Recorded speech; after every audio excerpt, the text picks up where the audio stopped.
Un sueltito. Ah, sí. Que te va allí.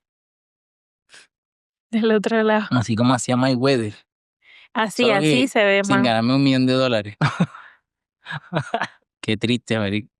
Algunos se ganan ¿Qué día compré una lotería que de $34,000,000, $34,000,000,000?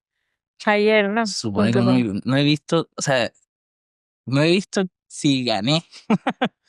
Porque no quiero romper la ilusión. Exacto, porque no tienes esa idea. Porque si lo miro y sé que voy a perder en efecto.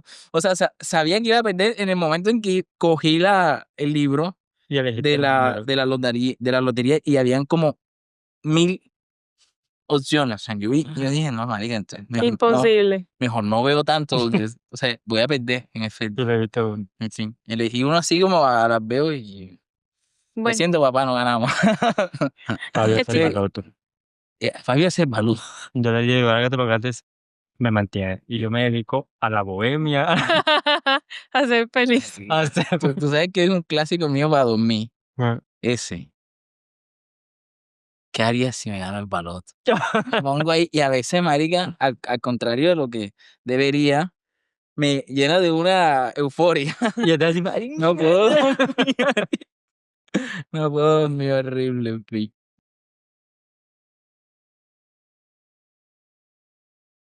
Hola, ¿qué tal, amigos? ¿Cómo están? Bienvenidos a este espacio de conversación infinito. Hoy tenemos a un invitado y ya habrán visto varias veces por ya no soy nada. ya no es ninguna novedad, ya. Deberíamos incluirlo ya en la nómina. Querido, ¿cómo estás? Bien. Mi nombre.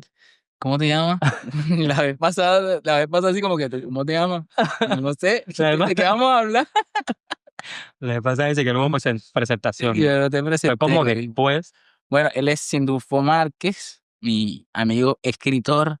Sí, antes se hacía llamar El Creador. ¿Te acuerdas en esa época que te llamaba El Creador? Ahora vas a salir con un culo de cuento que Pero fue porque cuando tú haces en Blogger el coso, él te pregunta como nombre del creador. Entonces yo dije, pero el creador. Y ya, era como por eso. Bueno, para que vayan viendo el nivel de prescripción.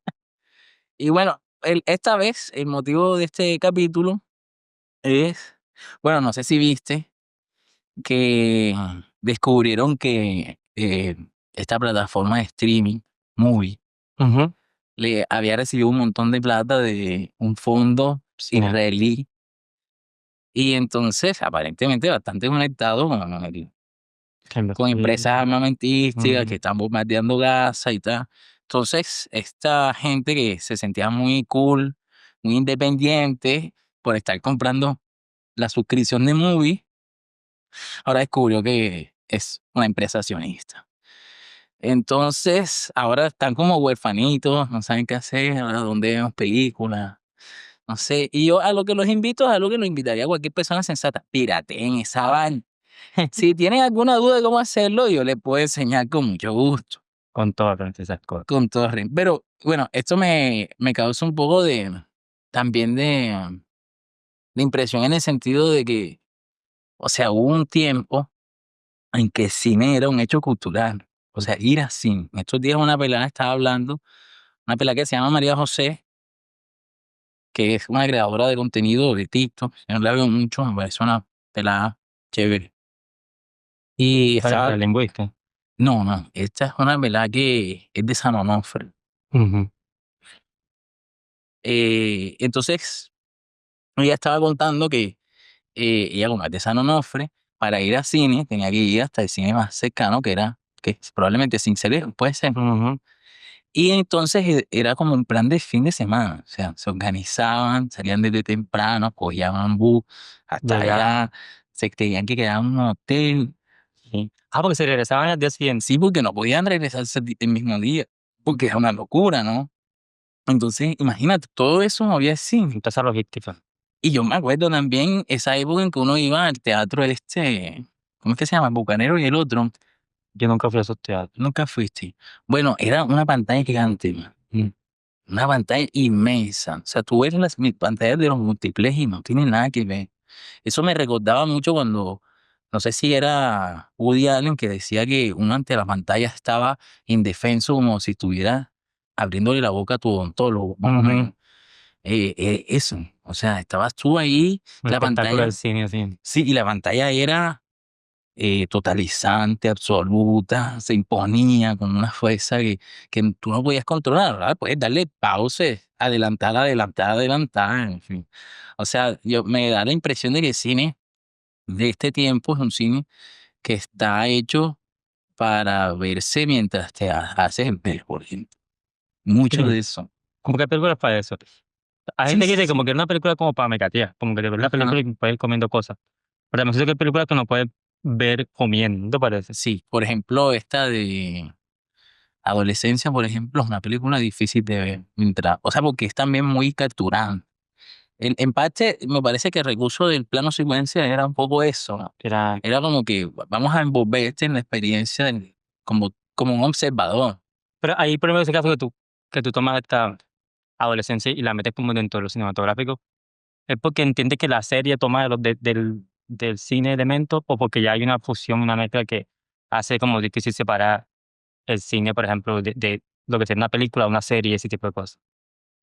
Yo creo que la película no distingue entre una cosa y la otra, ¿no? Ah, O porque sea, ya casi tienen la misma duración. sí, o sea, y además es que me parece que un poco las series ahora son más rentables que Ujú, el propio cine. claro. O sea, las series además se venden ya con un público hecho, y ya hay quien está dispuesto a verlo, que esa es otra cosa. Ahora las series te llegan a ti. Y antes tú las buscabas, tú tenías que decir, esta marica, ¿qué me voy Que a me voy ver? a ver. Y uno buscaba y no sé qué, pero ahora no. No. Ahora, mira que para Netflix era un problema eso, que era que mucha gente se quedaba scrolleando en la plataforma y finalmente nunca se veía nada. Y entonces lo que hacen ahora es que te dan un montón de recomendaciones y tú alguna de esas coges a ellas, porque tú no, Ajá. Como que porque después te ponen como esta es la número 1 en este momento, esta es la número 2. Entonces, bueno, no quiero estar dentro de la conversación, me vuelvo la número 1 porque todo el mundo va a estar exacto, todo el hablando mundo de habla de eso. Bueno, ahí tocas otro tema que me parece importante y es que, por ejemplo, tú ves el, ¿cómo se diría en este caso? Como la serie de comentadores de cine que hay en ujú. TikTok o que hay en YouTube, siendo fue yo a veces no distingo uno del otro. O sea, me parece que todos dicen lo mismo. Me parece que es la misma opinión reciclada una y otra vez, que son opiniones que ni siquiera me parece que son opiniones, son más bien como un compendio de curiosidades de la película, si se quiere, un También comentario a ujú. veces. Pues también tenemos que mirar porque si ya son como canales muy establecidos, si también les están como patrocinando para que acá hables de estas películas, ¿no? Ujú. Y yo creo que ahí eso ya condiciona lo que tú vas a decir. Y si te está diciendo, bueno, eh, queremos que hables de esta serie, de esta película, tú allá vas como a pensar qué vas a decir. Y te viene diciendo como generalidades que son en última. O sea, tú dices que esta gente, sí, y estoy de acuerdo, es como que el medio en el que tú expresas la cosa y el público sobre todo está esperando algo ya como predeterminado de ti. Sí, ¿no? Hay un tipo que es como irreconocido, no quiero decir el nombre, pero él tiene como. Ibarreche, Ibarreche. Pero entonces la gente como, ay, sí, mira que bien", y yo escucho lo que dice y digo, pero, ¿qué está diciendo? O sea, son como frases hechas, Ujú. son como ideas evidentes, y es como, o sea, no está haciendo como un mayor análisis realmente de la película, del producto, de la serie, nada. Está como, no sé, diciendo obviedad.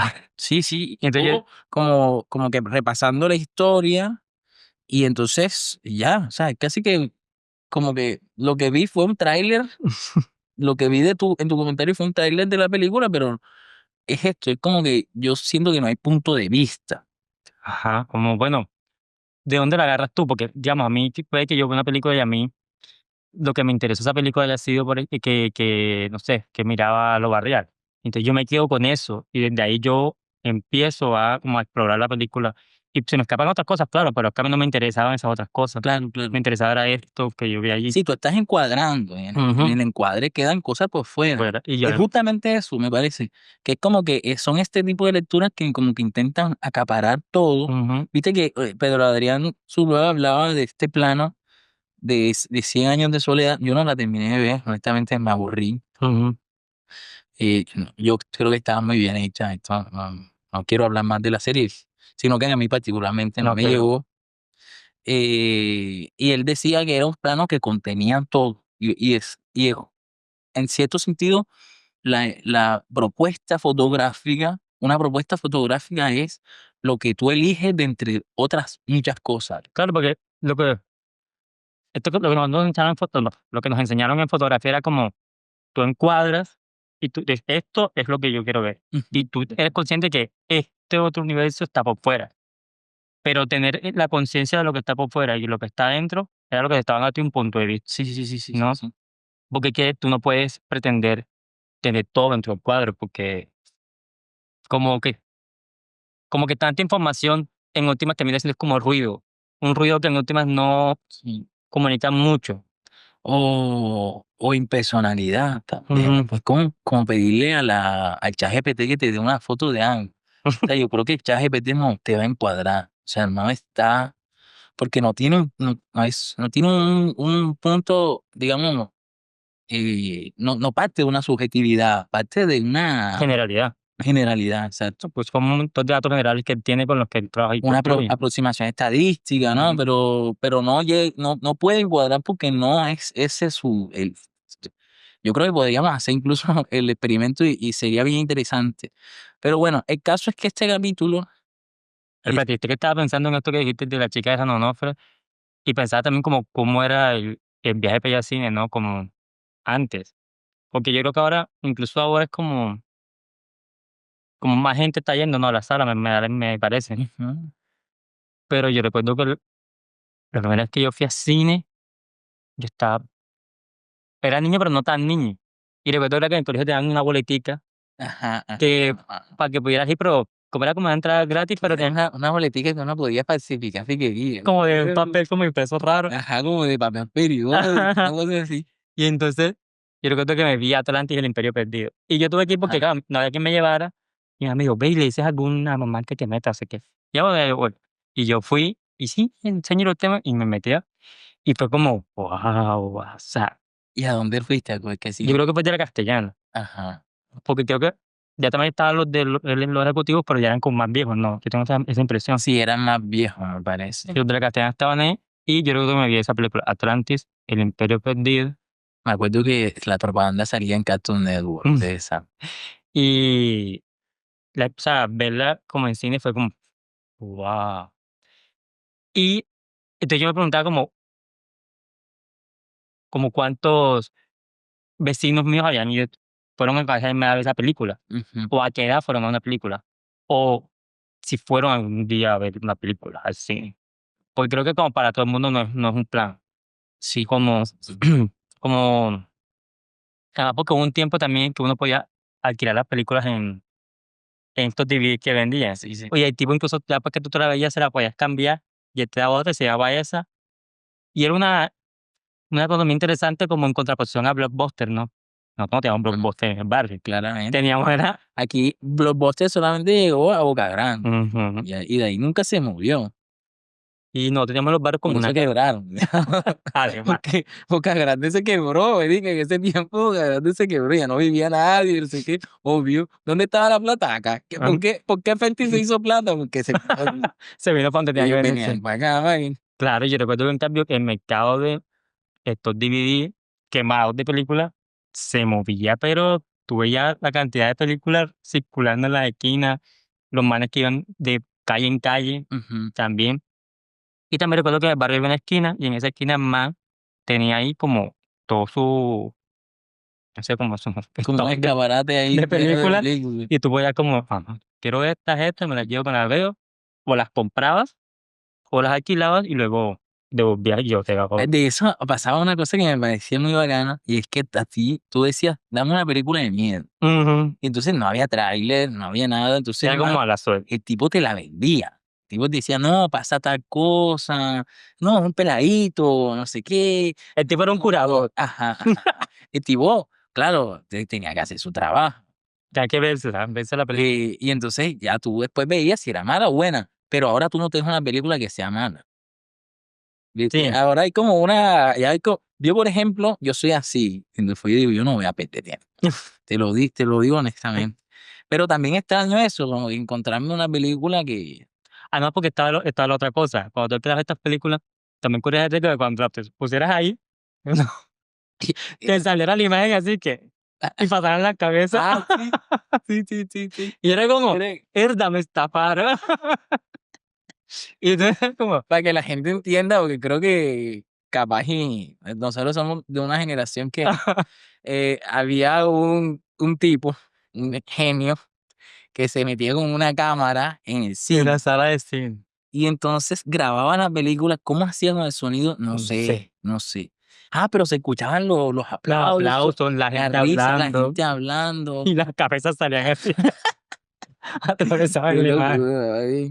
Esa era como una muy mala película. Se llama como una. La peor calidad que te podía Claro, tocar de era la esa. película era esa. Y tú tenías que confiar como en el que te la estaba vendiendo, pero voy a correr riesgo que te saliera con una jugada de esa. Ese era el otro mal, una película con cabeza ahí.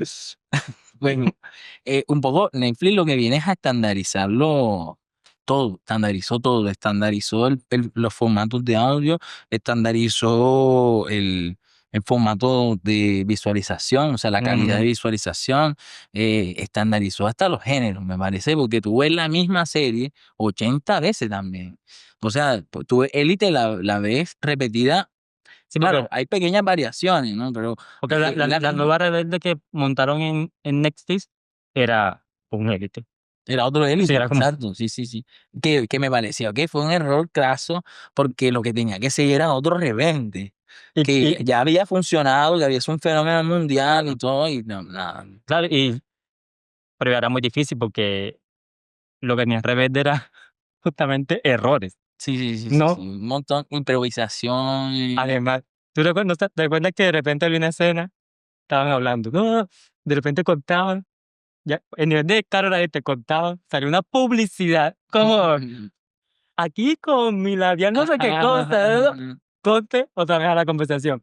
Entonces el personaje se estaba maquillando, podía ser el mismo que estaba hablando. Y a nadie le importó esa secuencia, Y esos tipos se volvieron súper o descarados. sea, ya era así. Y Y descarados. nosotros felices diciendo, venga, Y dame más venga, Rebelde. que no me importa. Ey, yo lloré en pila con ese final. Imagínate. Lloré y me volví fan de RBD.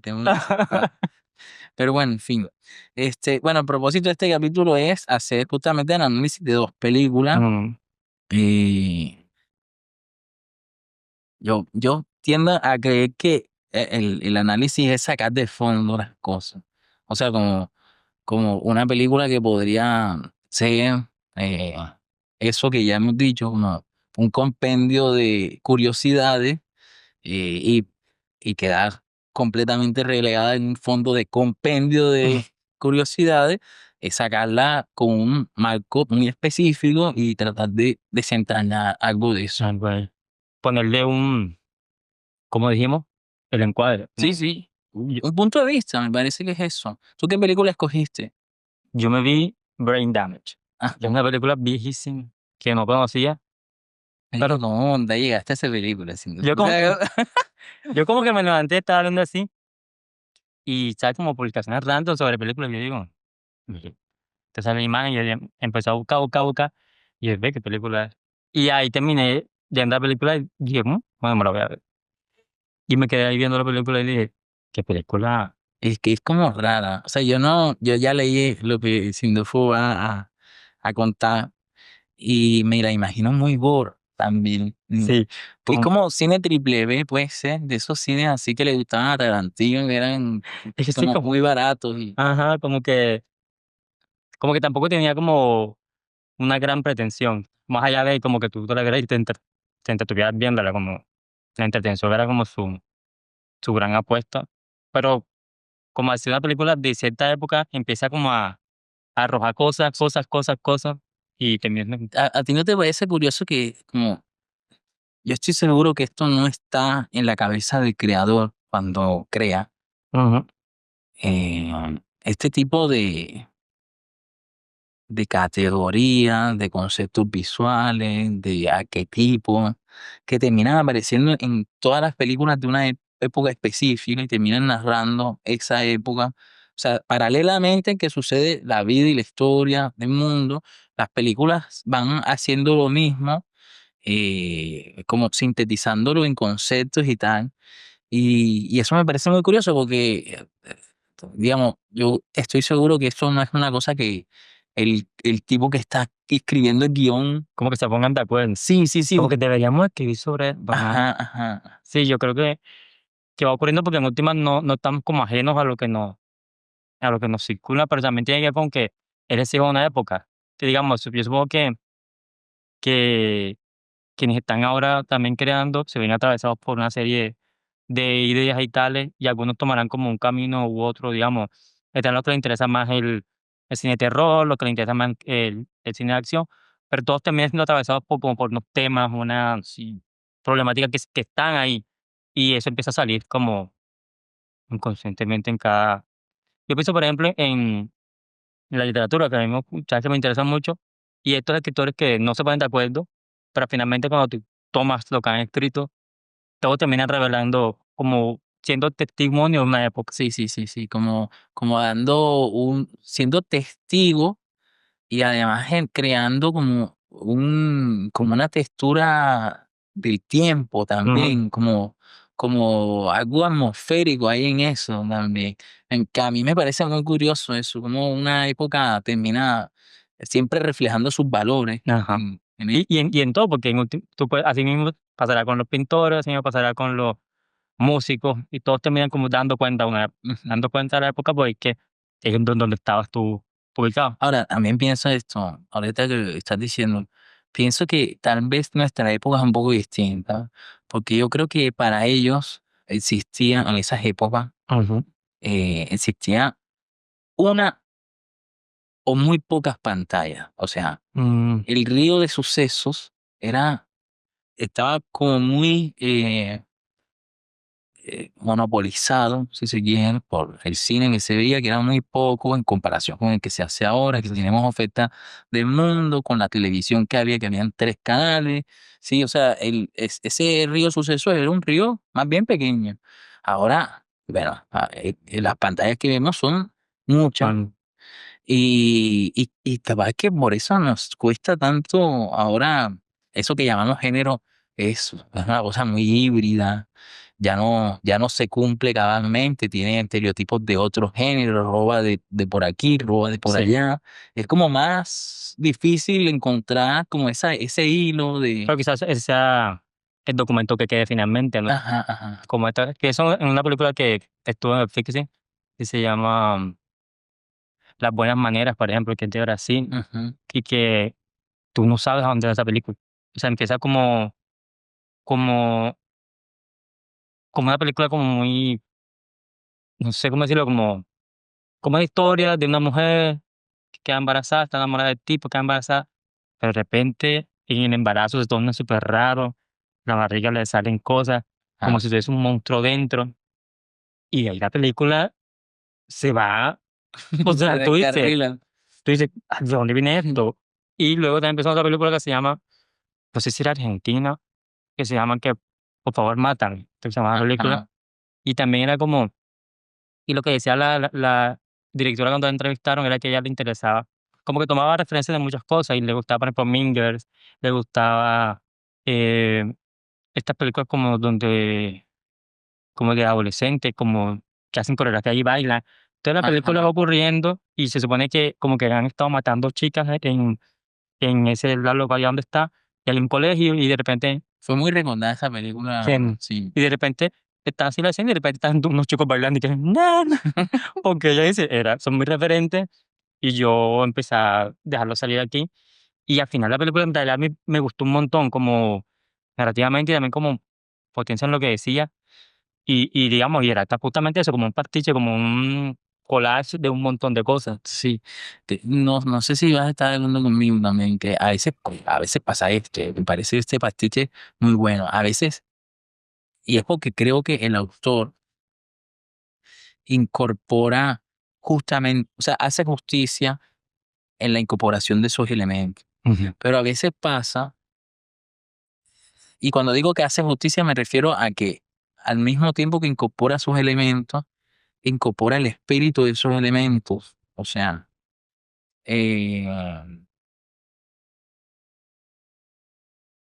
y quiero pensar también que incorpora también a través de ese espíritu, del espíritu de esos elementos, incorpora también el gusto de la gente por ellos. A veces hay autores sin ese gusto popular, y entonces es como si tú tomaras decisiones que son decisiones que, que son pura obstinación, ¿me entiendes? Que es como pura vanidad, entonces, que, Como la pretensión de crearse un cine experimental a veces. ajá, o sea, me parece perfecto que hagas un cine experimental, pero ¿hasta qué punto vas a experimentar, amigo? O sea, llevas 10 años haciendo cine experimental, ya, o Es que sea, yo, alguna vez, ya haz una bomba nuclear o algo, pero, o sea, tú sabes que, bueno, Juan Gabriel Vázquez, una de las cosas que ha dicho así, que dice que como que hay gente que él elige sus influencias, ujú, y hay otra gente que las padece. Y yo creo que eso es como ajá, interesante, ¿no? sí, sí, sí, Como, pues, podemos decir que quien logra traer sobre la mesa o sobre el producto final que ofrece sus referentes como pensados, como elegidos, va en últimas a lograr como construirlo de alguna manera y que cuando tú lo ves digas, claro. Y habrá quienes de repente lo que se encuentran es que eso quedó ahí porque no sabe de dónde le vino, sí, sí, sí, ¿no? sí. Como que simplemente le llegó Sí, hay y lo... artistas que eso, que lo viven como martirio, Ujú. de que como que la fuerza y la potencia de todo lo que se produce anterior a ti, te encuentra a ti, y entonces se expresa a través de ti. Y lo ideal sería que tú pudieras hacer como detenerte un momento y poder reconocer qué de lo que está aquí realmente como es, okey, estas son mis influencias, pero lo que me interesa aquí es esto. O sea, ser capaz de eso, de no padecerlo, sino de ser capaz como de ya elegirlo. Digamos, yo lo que sentí a esta chica, esta directora de Por favor, mátame, fue que ella fue muy consciente en un punto de lo que estaba haciendo. Ella dijo: "Claro, yo sé que tengo una película que por momentos parece como muy popcito, pero por otro momento, como muy de serie muy gringa, pero lo que yo voy a contar es esto". Y como que todo el tiempo la película, sí, va mostrando estas cosas, pero el camino estaba ahí. Sí, sí. Y llega Estaba clarísimo claro, antes de, y llegó un no es final como que tam aparece espontáneamente porque me cantó el orto. ajá. Ajá. Y tú veías la película y celebrabas todo lo que estaba ocurriendo al final, tú decías: "Marica, claro". Y era como muy Ya que Davo decía en estos días, bueno, no sé si en estos días, yo lo leí en estos días, que, bueno, en Colombia solamente había dos tipos de cine. Cine, Davo decía, ujú, que es el cine este de humor, que es como El Paseo 3, Paseo 5, Chichipato, en fin. Y estaba el cine de autor. O sea, solamente existen esas dos cosas. El cine de autor, que es el cine que se va a festivales, que de hecho la balanza comercial es una balanza bastante rota. Mm, Estos tipos invierten millones de dólares y ganan 80.000 en taquilla. Por supuesto que ese no es su negocio. mm, Ellos van y buscan recorrer los festivales para algún tipo de prestigio y después, bueno. ¿Y qué pasa? Que, por ejemplo, me parece que falta ese eslabón entre las dos cosas. O sea, mm, que sea, no digo que sea de humor, específicamente, no hablo de ese tipo de género del humor, sino más bien que sea cercano a la gente, al gusto de la gente, sin vulgarizar el gusto de la gente. O sea, sin caer, digamos, en lo chabacano, en lo, en lo vulgar que como dice señor Tostado, lo vulgar es lo obvio, ¿no? Que es eso esto que ya hemos visto 80 veces, esta película, el Paseo 87. que quizás sí hay un poco como en el cine argentino, ¿no? Que sí está como ese punto medio, pues sí. Sí, tiene sus momentos también, Ujú. Pero sí, creo que ahí está más logrado en el cine argentino. Por ejemplo, una película como la de Relatos Salvajes, que es Cifrón, una película me parece que combina muy bien los dos elementos. Sí. No sé, se me ocurre también El secreto uso Odio a Campanella, pero es una buena peli. Y bueno, o sea, hay un montón. A mí de Cifrón me parece muy interesante esto, y es que el tipo me parecía a mí que estaba en un momento en el que se estaba vendiendo para tratar de hacer una película en Hollywood. Entonces, ¿qué hace él? Hace esta película de Relato Salvaje que es un popurrí de géneros, como para decirle a Como varios Hollywood, cortos juntos. ajá, para decirle a Hollywood, hey, este es mi repertorio. O Como, sea, ese es mi brochure. todo esto es un brochure, sí. Tú puedo hacer todo esto y me sale bien, viste, que voy a los Oscars y nada. Lástima que se perdió. Ya no salió más nunca el tipo, pero ¿Ves? me pareció muy bacano eso. O sea, muy inteligente. Claro, mi genio. Porque más rato, sí, la verdad que te mantiene ahí, todo el tiempo ahí. ¿Tú Yo, conoces a Abril Pasternak? Impresionante.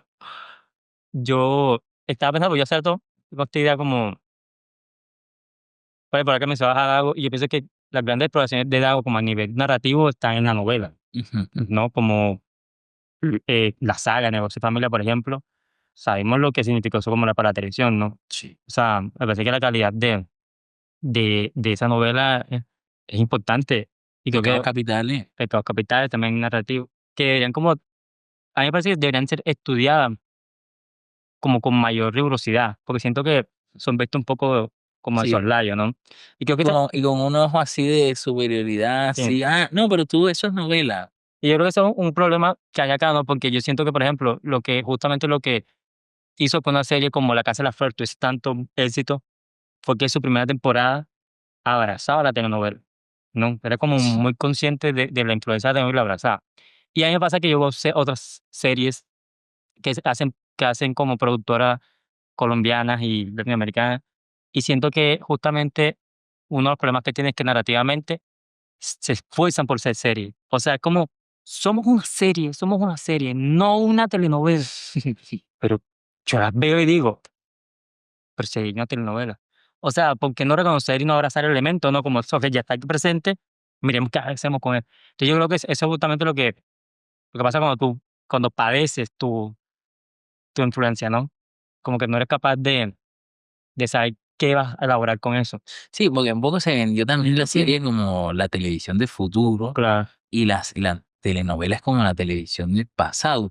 Pero bueno, nosotros decimos esto y Betty la repiten 80 veces. Y Y sigue el vigente. café con aroma de mujer lo siguen dando en algunos Dieron Pedro el países. Escamoso nuevamente. Estaba en Netflix, no sé si todavía, que Pecados Capitales estaba en Netflix, Escalona, que me encanta, por ahí estaba, o sea, la televisión vino para quedarse y está. Y la televisión, yo le decía a alguien esto como, es que la televisión lo soporta todo. Y si tú puedes decir la televisión va a acabar mañana y yo te voy a decir, va a pasar que, no sé, que el aparato, por ejemplo, va a seguir estando en la casa. Y luego la televisión también como industria y como, produ- como productora de sentidos en la sociedad va a estar ahí porque lo soporta todo. Soportó la primera, como la Edad de Oro de la telenovela, luego soportó lo que viene después, luego soportó esta mezcla entre serie y telenovela, y va a seguir soportando lo que haga Netflix y haga todas estas plataformas digitales, porque está para eso. Incluso las limitaciones técnicas, eso que antes veíamos, y pues, o sea, veíamos novelas, que honestamente las novelas colombianas siempre han tenido un gran estándar técnico. eh, Y son tan recursivas porque vienen del teatro, ajá. tienen como toda esta recursividad del teatro, O y sea, ellos digo, narrativamente también tenían como ajá. unas apuestas mucho más interesantes. Sí, los actores eran siempre impecables, fueron siempre impecables. Que un poco eso se perdió en la televisión actual. Ujú.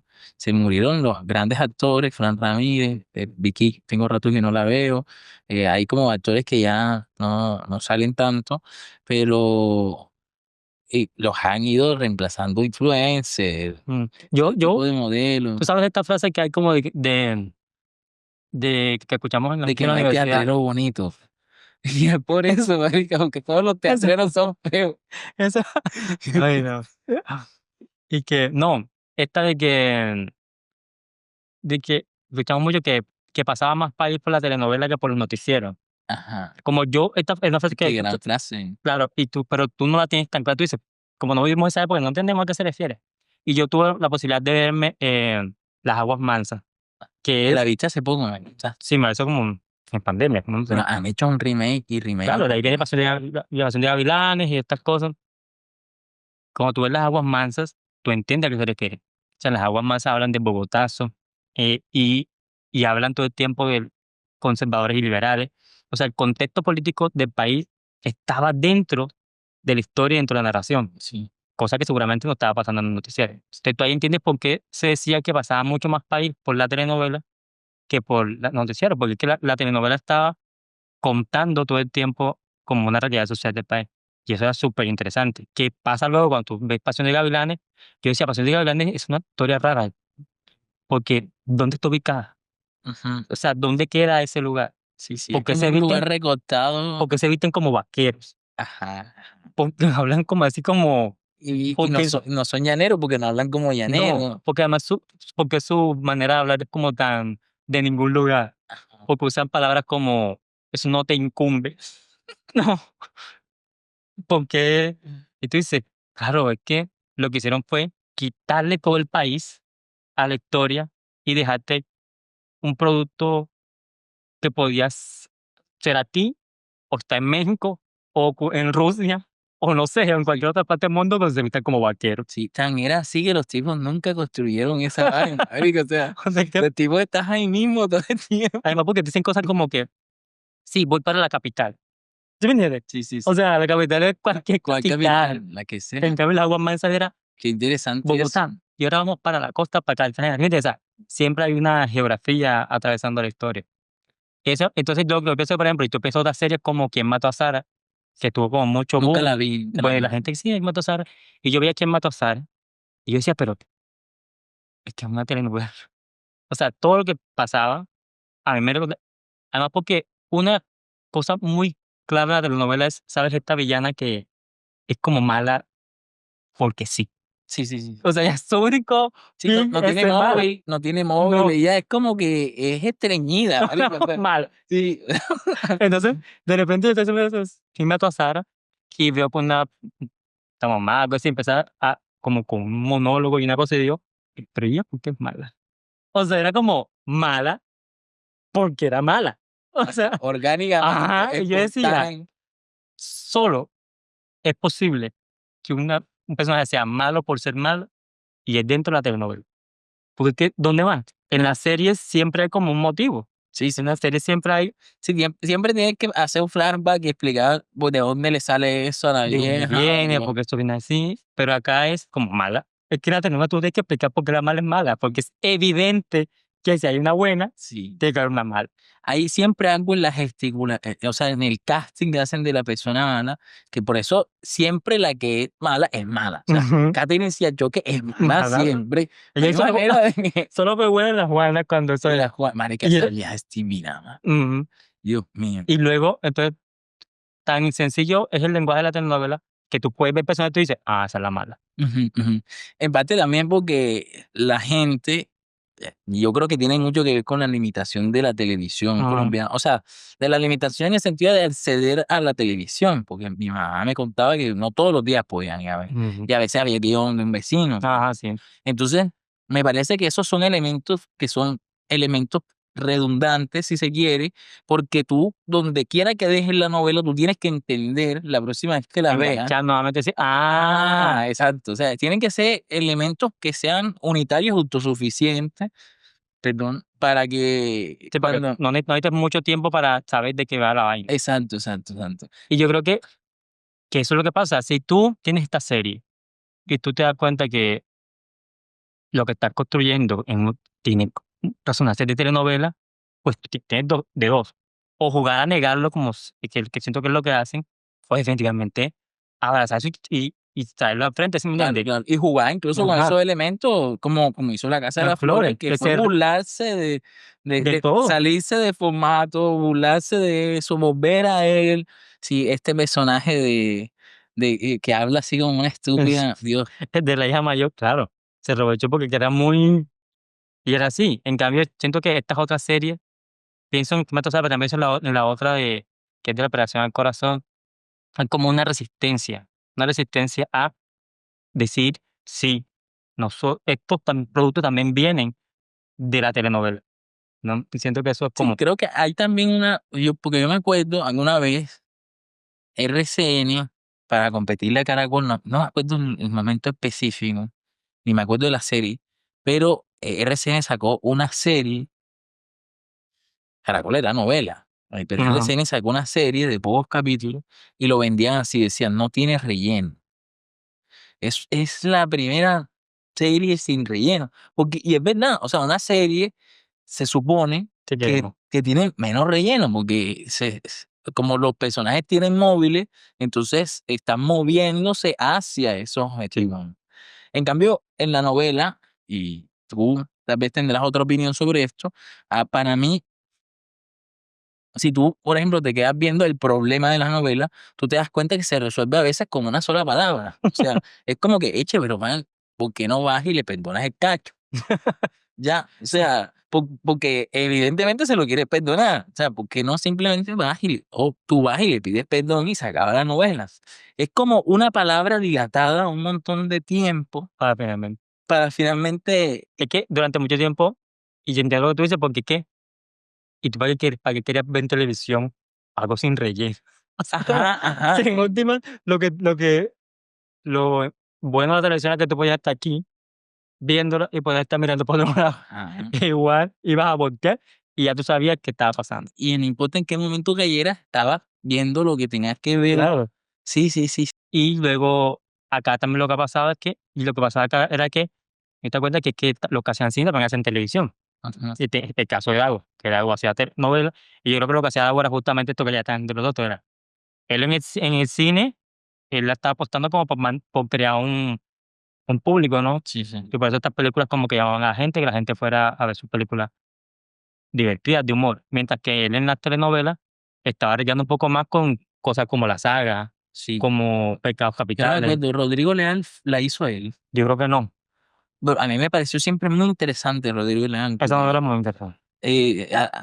era la época de los realities en Ajá. Colombia, y entonces esta gente de repente sale en una novela que es un reality.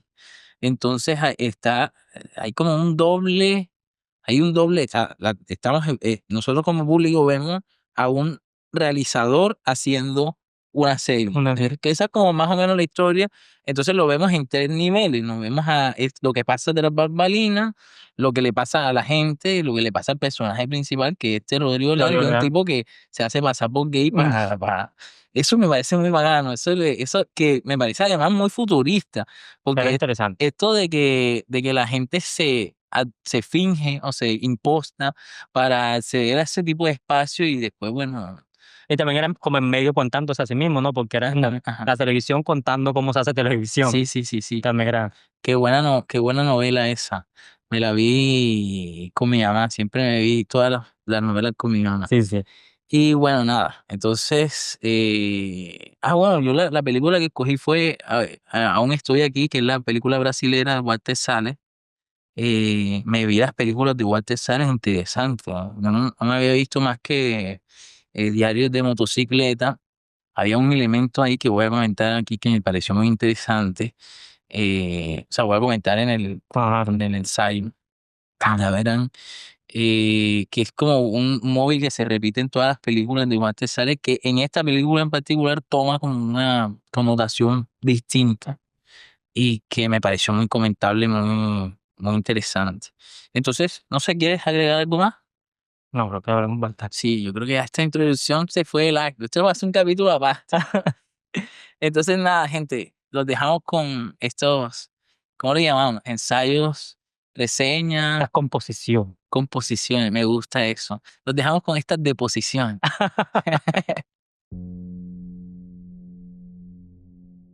Imaginemos un sábado en la mañana, despiertas, coges el celular porque no quieres levantarte aún, viendo fotos y publicaciones encuentras la imagen de una película, lees lo que comentan sobre ella, buscas en internet hasta que la encuentras. ¿Qué puedes descubrir en una película de 1988? En este videoensayo intento expresar algunas ideas que me quedaron luego de quedarme en la cama viendo Brain Damage. Brain Damage es una película escrita y dirigida por Frank Henenlotter, un director de cine estadounidense reconocido por sus películas de comedia y horror, aunque él prefiere que se le reconozca como un director de cine de explotación, puesto que sus películas tienen sobre todo una actitud frente a temas que solían ser tabúes para la sociedad. Brain Damage cuenta la historia de Brian, un joven que vive con su hermano en un apartamento y que un día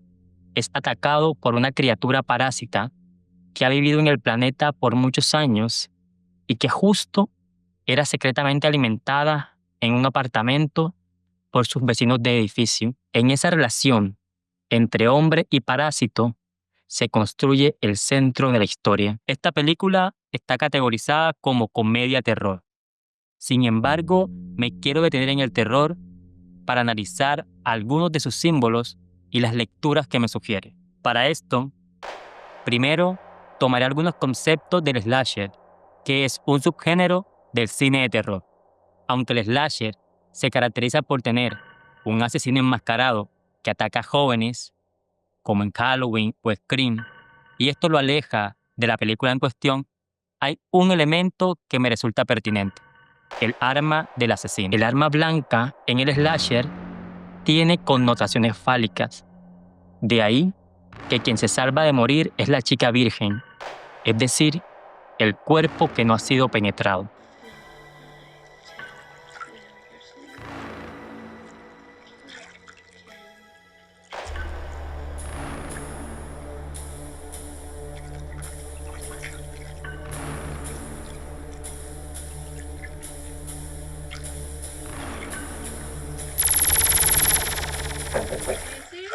Pues bien, en Brain Damage, la criatura extraña, que parece ser una forma de vida extraterrestre, tiene forma de falo, y es ahí donde hallo la conexión. Mientras en el slasher el asesino mata con su cuchillo fálico, en esta película quien mata es el falo en sí. Sin embargo, para que ella pueda llegar hasta sus víctimas, necesita de un cuerpo hospedador. El trato es este: la criatura le ofrece a ese cuerpo que la hospeda una inyección de un líquido viscoso directo a su sistema nervioso, que le produce sensaciones nuevas. A cambio, el sujeto debe atraer a las víctimas que la criatura necesita. El trato genera un conflicto en Brian, quien no quiere matar personas, aunque sea indirectamente, pero desea la inyección de la sustancia. Es decir, desea tener el placer que le garantiza hospedar a la criatura. En otras palabras, desea al falo inyectando su cuerpo. Narrativamente, se construye un subtexto homosexual en la historia. Este vínculo se ha analizado en libros como Scream Queer, la representación LGBTIQ+ en el cine de terror, en donde el autor señala que en las películas de terror el vínculo homosexual se ve ligado a violencia y monstruosidad, y que este tratamiento aún circula. Por lo tanto, se puede esperar que la historia construya sobre este vínculo una tensión que mantenga al personaje en constante conflicto. Además, lo monstruoso siempre está ligado a lo extraño y lo extranjero. En este caso, una criatura fálica que parece venir del espacio. Aquí, la historia de Brian supera la pregunta del slasher: ¿quién es el asesino? La supera para instaurar otra: ¿logrará sobrevivir? Y esto es lo que veremos a lo largo de la película. El camino del protagonista para lograr enfrentar el debate interior que le genera cumplir con el trato con la criatura. Este debate, además, está atravesado por la pulsión del deseo. Brian desea seguir experimentando esas sensaciones nuevas, esos brillos y nuevos colores que percibe con la sustancia en su cuerpo. Ese deseo revela algo más. Sí, es una referencia a las drogas, pero es algo más. Es la revelación de un deseo latente por lo novedoso y lo prohibido.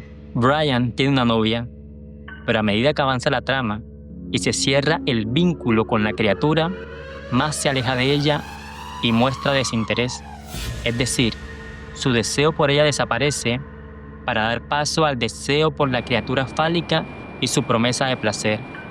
La novia, por su parte, cansada de intentar saber en qué anda su novio, termina teniendo sexo con el hermano de Brian, un hombre que no ha sido tocado por la criatura fálica, un hombre que sostiene su deseo heterosexual y lo concreta. Esta distinción entre un hermano y otro sirve para comprender mejor la lectura de un deseo homoerótico puesto en el subtexto de la historia. Hay dos escenas que vale la pena analizar. La primera escena ocurre cuando Brian, llevado por los efectos de la inyección que la criatura le da, termina en un bar bailando y finalmente sale con una trabajadora sexual.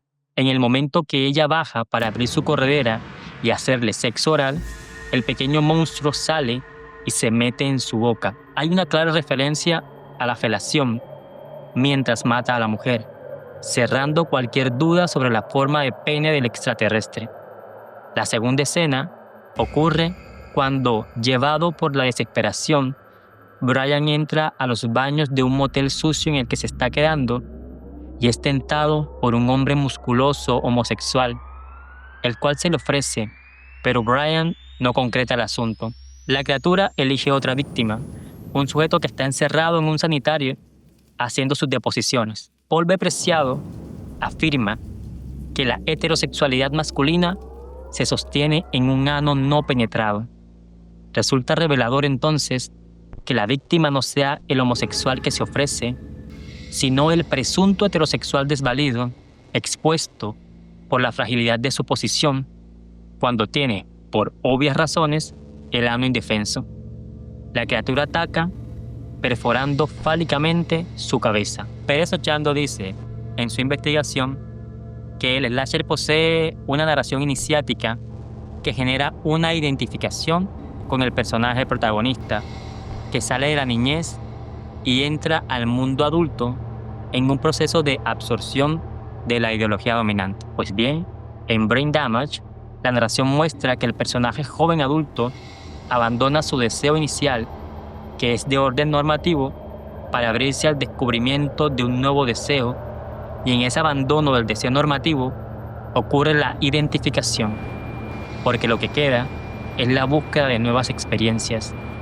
Frank Honelocter le habla a un sujeto que no le teme a la exploración. En ese sentido, hay que recordar que el slasher dentro del mundo audiovisual se sostiene sobre el mito del ritual de paso a la iniciación sexual de los adolescentes. Y Brain Damage se sostiene sobre la idea de un subtexto yonki y homosexual que conlleva al personaje a nuevas experiencias. Es decir, en ambos casos se puede hablar de la primera vez, del fin de una era. No es menos importante mencionar que la película surgió en una época en la que el VIH-Sida era parte de la conversación sobre la libertad sexual y era un estigma que determinó la manera como se tejían los afectos y las exploraciones del deseo. Así que si un sábado estás en la cama y no te quieres levantar, puedes buscar Brain Damage y disfrutar de ese viaje a 1988.